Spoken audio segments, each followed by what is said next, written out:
This was me in primary 3. On stage to collect my book prize for being second again. But look at the body language again. But more importantly, look at those guests of honors.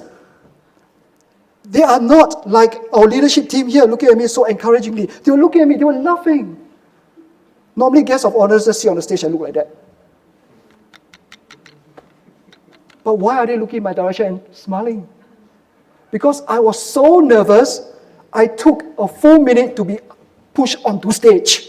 And they had to push me on stage because you know what? The program needs to go on, please. And so I was staggering across the stage, very, very nervous. Why? How did that little boy grow into this boy that was devoid of attention? Because I was busy. I felt not good enough. That's a zone of pain that I was in. However, from that day onwards, I had a great desire.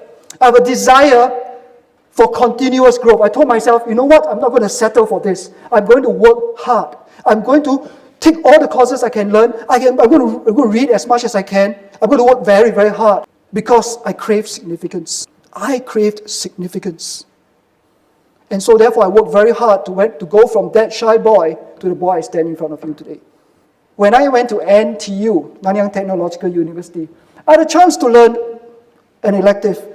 I could have studied, pottery, tea appreciation, something just for the sake of it, right? But I wanted significance. So I studied French. And when I went into French class, I realized that I have this safe environment to be myself again. Because I looked around me and everyone are also beginners. They don't really know French. So when the teacher asked, who would like to volunteer for a role play? Guess who did volunteer? I did.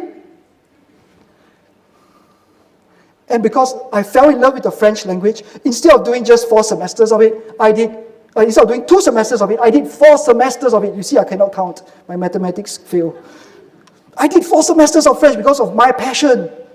And eventually, my teacher nominated me to receive the French Language Award from the French Ambassador to Singapore. In primary school, I never got to number 1 because this girl is very smart. But in university, a bit later, I hope you all don't take so long. Don't take so long, guys. Don't take so long. We need to be number 1 end of this year, understand? End of this year, okay? Don't take so long. Don't be so slow like me. Can? Don't be so slow like me. I'm very slow. Yeah, sorry. So I took so long just to be number 1, the best French language student. But that was the proudest moment in my life. Really, that was the proudest moment in my life. Because learning French helped me to find my voice. For the first time in my life, I held something meaningful in my hands, a certificate. Something that tells me, yes, I can do it too. But more than that, what the French teacher did for me was to see the best in me, was to appreciate me. And that day, swelled with pride, I told myself that if ever one day I get to teach, I will be a different type of teacher. I will inspire. So now, I was going for what I desire, like the bee, single-mindedly going for significance.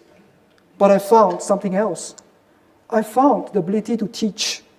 I wanted to be that inspiring teacher and leader for the people that have a chance to listen to me or to interact with me.